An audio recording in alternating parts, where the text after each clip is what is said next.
Now call upon Dr. Mohammad Sajid Ali, educationist and General Secretary of Association of Minorities Education Institutions, who will speak on budget school sector, role, impact, and challenges. Dr. Sajid Ali, sir, please.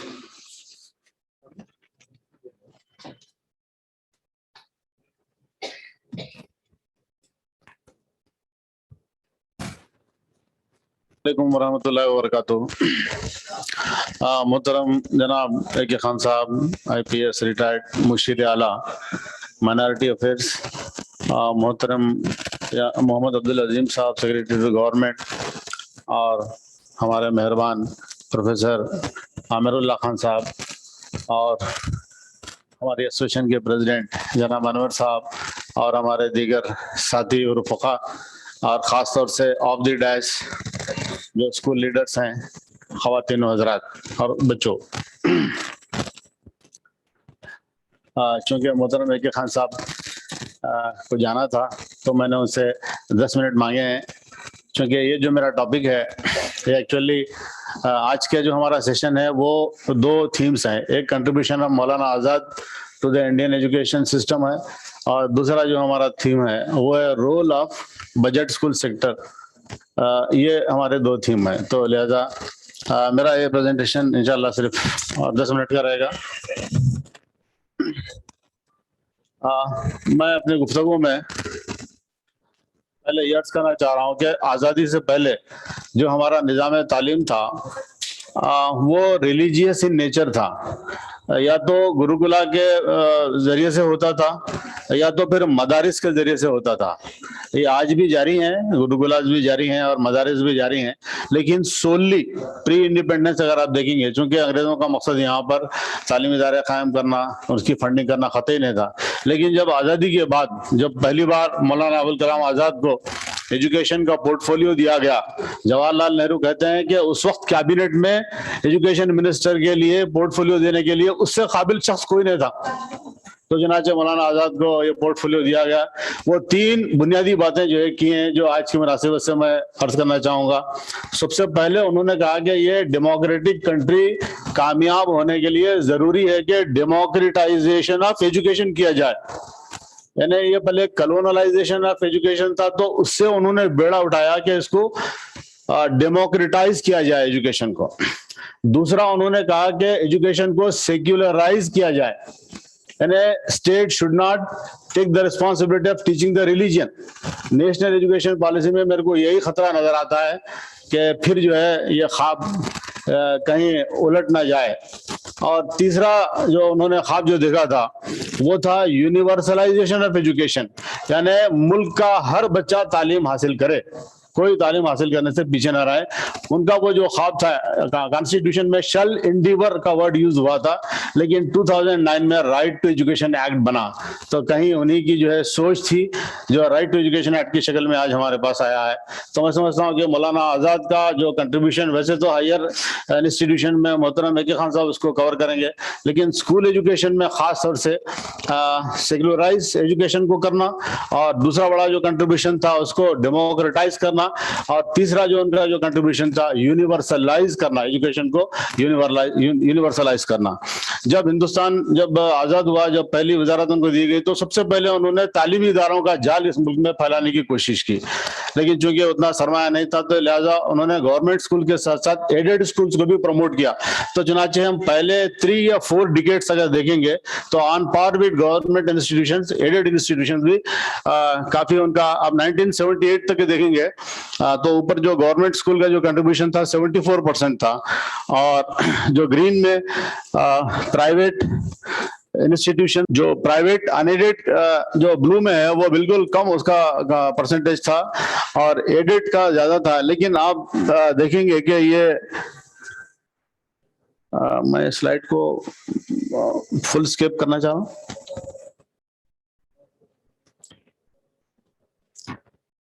ये मेरे पास you dice का data है 2017 का, जिसमें आप देखेंगे कि जो गवर्नमेंट का जो कंट्रीब्यूशन 74% था 1978 में, 2017 का जो यू डाइस डेटा है आप देखेंगे कि it has surpass the 52% contribution unaided sector का इतना बड़ा। इसे ये सिर्फ चेंज नहीं कहा जाएगा बल्कि इसे मूवमेंट कहा जाएगा, एक तहरीक। यानी हिंदुस्तान में खामोश तहरीक हुई है गुज़िश्ता खास तौर से 3 दहाइयों में, वो खामोश तहरीक का नाम है अनएडेड सेक्टर। अनएडेड सेक्टर का इतना बड़ा कंट्रीब्यूशन इस मुल्क में आया है, ये इसके आगे फिर मैं और इसको आगे बताऊंगा। अब सूरत हाल ये है कि 50% ऑफ द स्टूडेंट्स जो हमारे मुल्क के हैं वो जो है करीब 4.5 लाख स्कूलों में हमारे पास इस मुल्क में पढ़ रहे हैं। तो 50% इस मुल्क की 50% तालीम की जिम्मेदारी प्राइवेट अनएडेड सेक्टर निभा रहा है, जो आमतौर पे बताया नहीं जाता।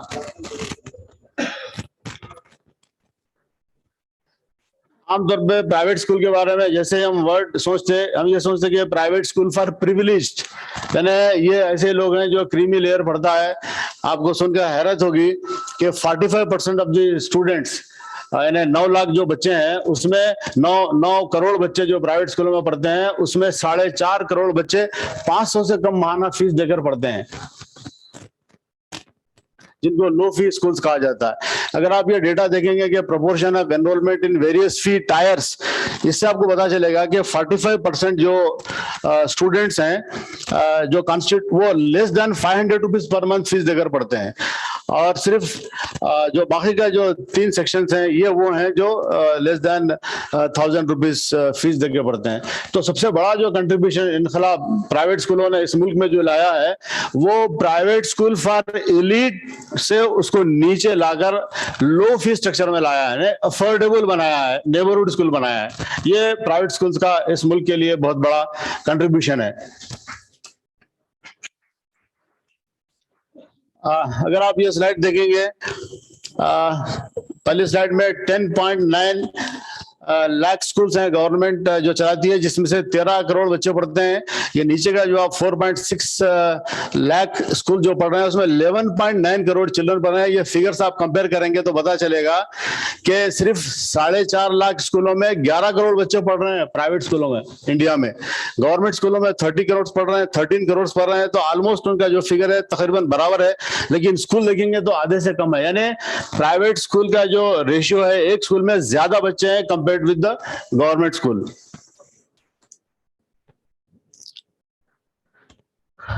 ये ग्रोथ ऑफ प्राइवेट स्कूल अगर आप देखेंगे तो इसमें आपको पता चलेगा, ये नेशनल फिगर्स हैं। खास तौर से राइट वाली जो स्लाइड है अगर आप देखेंगे तो जो 1993 से 2017 तक जो सेक्टर में एनसीईआरटी का डेटा है, इससे आपको पता चलेगा कि जो गवर्नमेंट स्कूल का जो एनरोलमेंट है वो 70 से डाउन होकर 50% चले गया, और जो प्राइवेट अनएडेड सेक्टर का 9.2 से लेकर 34.8 तक ये सेक्टर जंप हुआ है। आप सोच रहे होंगे कि ये 500 रुपए से कम फीस लेने वाले स्कूल क्या क्वालिटी एजुकेशन दे रहे हैं, ये तो पता नहीं बच्चों की जिंदगियां खराब कर रहे हैं। ये स्लाइड उसका जवाब है। लेफ्ट साइड में, हालांकि इंडिया का जो लर्निंग आउटकम है वो बहुत सारे कंट्रीज के मुकाबले में बहुत पीछे जा रहा है, ये हमारे सबके लिए कंसर्न की बात है। लेकिन अगर आप गवर्नमेंट स्कूल और प्राइवेट स्कूल को कंपेयर करेंगे, ये लेफ्ट साइड का फिगर रीडिंग एबिलिटी अगर देखेंगे, लेफ्ट साइड में गवर्नमेंट स्कूल्स का 44% है तो प्राइवेट स्कूल्स का 65% है। यानी ये 500 रुपए से कम में फीस लेकर इनकी जो रीडिंग कैपेबिलिटी प्राइवेट स्कूल्स का ये डेटा है, ये ऐसा डेटा है। अगर आप देखेंगे तो इनका जो कंट्रीब्यूशन है, इनकी जो लर्निंग एबिलिटी है ये 65% है। अगर आप मैथ्स की एबिलिटी देखेंगे तो वो गवर्नमेंट स्कूल्स की जो बच्चों की जो मैथ्स की एबिलिटी है वो 22% है, और ये प्राइवेट अनएडेड स्कूल जो 500 रुपए से माहाना कम फीस में बच्चों को पढ़ा रहे हैं उनकी एबिलिटी 39.8 है। अब ये एक स्टडी है कि ज्यादातर बच्चे ये जो बजट स्कूल्स को या प्राइवेट स्कूल्स को खास तौर से क्यों प्रेफर कर रहे हैं, तो 73% पेरेंट्स का ये कहना है कि because better learning for their children. Parents ये बिलीव करते हैं कि हमारे बच्चे इन स्कूलों में अच्छा पढ़ते हैं, इसीलिए वो शरीक करते हैं। हाँ, ये स्लाइड मैं जिक्र कर चुका हूँ।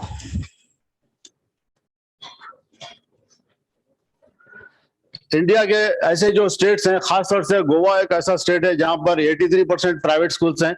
जो तेलंगाना के बारे में जो थर्ड कॉलम है, अगर आप देखेंगे तेलंगाना में जो है वो नेशनल एवरेज से ज्यादा बच्चे तेलंगाना में प्राइवेट स्कूल पढ़ रहे हैं। तेलंगाना का अगर आप इन टर्म्स ऑफ वैल्यू अगर बोलेंगे कि हिंदुस्तान का कितना रुपया प्राइवेट स्कूल बचा रहे हैं एक साल में, उनका जो रेवेन्यू कंट्रीब्यूशन है 1.7 लाख करोड़ रुपीस का कंट्रीब्यूशन है।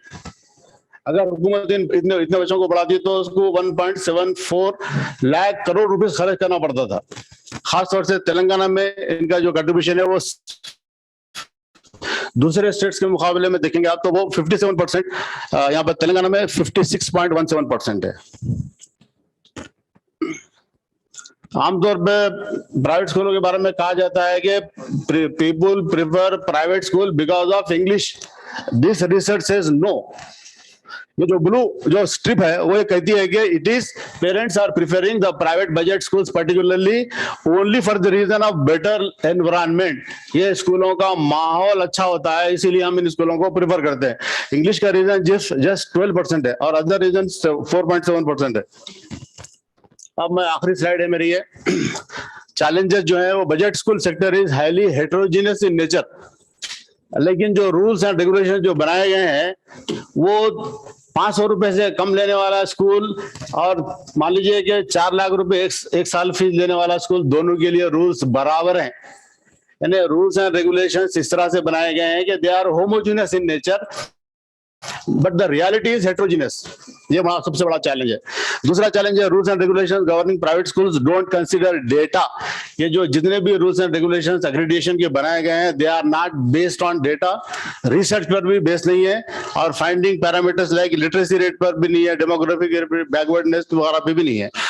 Next point, education in India is constitutionally a non-profit entity, but all government, ये जितनी भी प्राइवेट अनएडेड स्कूल्स है ये हैं, इनकी जो फिलॉसफी है वो नॉट फॉर प्रॉफिट है, लेकिन इन सबको कमर्शियल ट्रीट किया जाता है। सबसे बड़ा हिपोक्रेसी हमारा प्रॉब्लम ये है। Private school particularly budget schools need as much attention as government schools.